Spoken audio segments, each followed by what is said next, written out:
Hi friends, welcome to Friends Canteen. என்னோட பேர் ஸ்ரீமதி, நான் லக்ஷ்மியோட ஃப்ரெண்டு. இன்னைக்கு எல்லாருக்கும் ரொம்ப பிடிச்சமான இனிப்பு கொழுக்கட்டை செஞ்சு காமிக்க போறேன். அதுக்கு தேவையான பொருட்கள் என்னென்னு பார்க்கலாம் வாங்க. முதல்ல ஸ்டஃபிங்க்கு தேவையான பொருட்கள் என்னென்னு பார்க்கலாம். அதாவது கொழுக்கட்டைக்குள்ளார வைக்கிற பூரணத்துக்கு தேவையான பொருட்கள். 1 கப்பு வெல்லம், 2 கப்பு துருவின தேங்காய், 4 டீஸ்பூன்ஸ் பொட்டுக்கடலை, 4 டீஸ்பூன்ஸ் எள்ளு, கொஞ்சம் பொடி பண்ண ஏலக்காய், தேவையான அளவு நெய், தேவையான அளவு எண்ணெய். கொழுக்கட்டையுடைய மேல் மாவுக்கு தேவையான பொருட்கள் என்னென்னு பார்க்கலாம். 1.5 கப்பா அரிசி மாவு, கொஞ்சம் தேவையான அளவு உப்பு, 1 கப்பு நல்லா கொதிக்க வச்ச தண்ணி. நல்லா கொதிக்கணும், அப்பதான் மாவு பிசையும் போது நல்லா வெந்த மாதிரி வரணும். அதுக்காக வேண்டி நல்லா தண்ணி நல்லா கொதிக்க வச்சுக்கோங்க. மாவுல கொஞ்சம் உப்பு போட்டு நல்லா கொதிக்க வச்ச தண்ணியை இந்த மாதிரி ஊத்திட்டே செய்யணும்.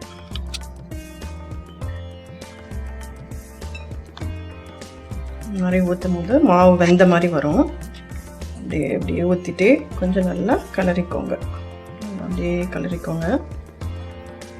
மாவு நல்லா பாருங்க, உருண்டையா வெந்த மாதிரி வருதுல்ல.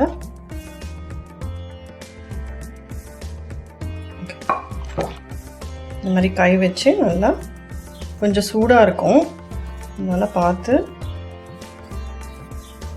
இந்த மாதிரி நல்லா பசைஞ்சுக்கோங்க. நல்லா இந்த மாதிரி இப்படி இருக்கணும். இந்த மாதிரி பதத்துக்கு நல்லா மாவு பசைஞ்சுக்கோங்க. ஒரு 1 டீஸ்பூன் ஆயில் இந்த மாதிரி ஊற்றிக்கோங்க.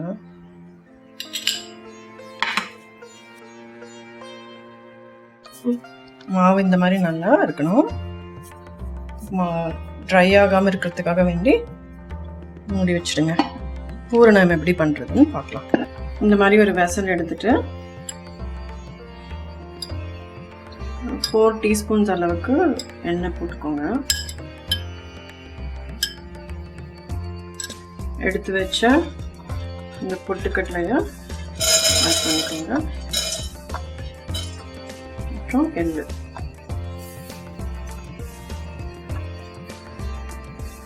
மீடியம் ஃப்ளேமில் வச்சுக்கோங்க, அப்போதான் இது ஈஸியாக கருகாமல் இருக்கும்.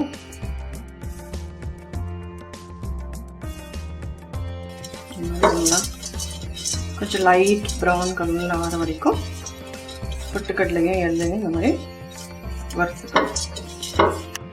பொட்டுக்கடலையும் எள்ளையும் வறுத்தோம்ல, அதை மிக்சியில் போட்டு கொஞ்சம் கோர்ஸாக கிரைண்ட் பண்ணிக்கணும். கொஞ்சம் குறையாக இருக்கணும், அந்த மாதிரி கிரைண்ட் பண்ணிக்கணும். இந்த மாதிரி நல்லா ரஃப் பவுடராக இருக்கணும். இப்போ அதே பேனில் வெல்லம் போட்டுக்கோங்க. எடுத்து வச்சுருந்தா 1 கப் வெல்லம் போட்டுட்டு இதில் கொஞ்சமாக தண்ணி சேர்த்துக்கணும். நல்லா இந்த வெல்லம் மெல்ட் ஆகிறதுக்கு நல்லா தண்ணி சேர்த்துக்கணும். ஒரு கப் அளவுக்கு தண்ணி சேர்த்துக்கோங்க.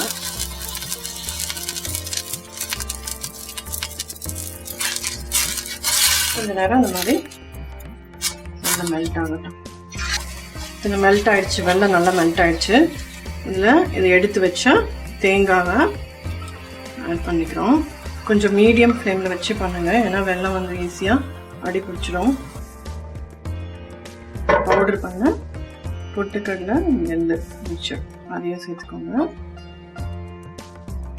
நெய் 2 ஸ்பூன் அளவுக்கு நெய் போட்டு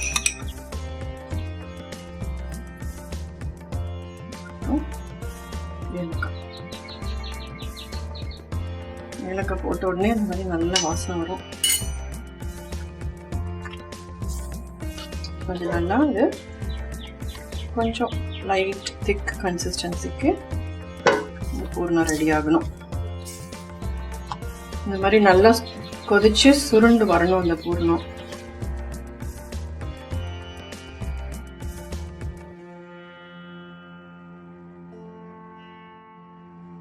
இப்போ நம்ம கொழுக்கட்டை பண்ணுறதுக்கு பூர்ணம் ரெடி பண்ணியாச்சு, மேல் மாவு ரெடி பண்ணியாச்சு. இந்த மாதிரி ஒரு ஜிப்லாக் பேக் எடுத்து வச்சுக்கோங்க. கொஞ்சம் ஆயில் எடுத்துக்கோங்க. மாவு இந்த மாதிரி உருண்டை பண்ணி எடுத்துட்டு ஆயில் அப்படி எடுத்து ஸ்ப்ரெட் பண்ணிக்கோங்க ஜிப்லாக் பேக்கில்.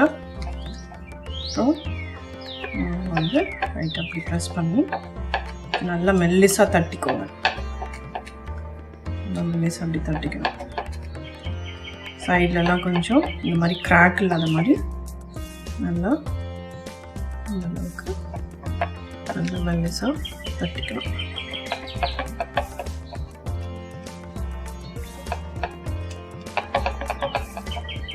இப்போ இந்த பூர்ணம் வந்து ஒரு ஸ்பூன் அளவுக்கு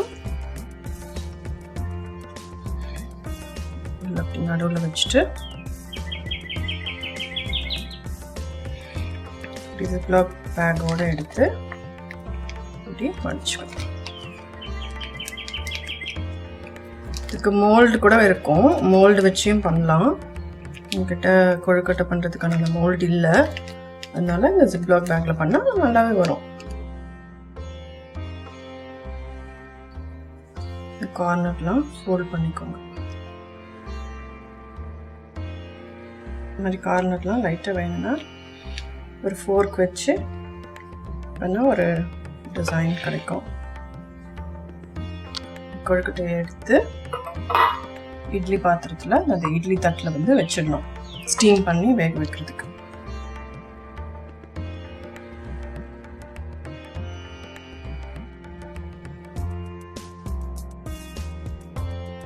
இந்த மாதிரி இட்லி பாத்திரத்தில் வச்சு ஸ்டீம் பண்ணிக்கலாம். 7 minutes கழிச்சு பார்த்தாக்கா நம்மளோட கொழுக்கட்டை எல்லாம் வெந்து ரெடியாக இருக்கும். சூப்பரான கொழுக்கட்டை ரெடியாக இருக்கும். பாருங்க, கொழுக்கட்டை நல்லா வெந்துருச்சு. பாருங்க, சுவையான இனிப்பு கொழுக்கட்டை ரெடி ஆயிடுச்சு.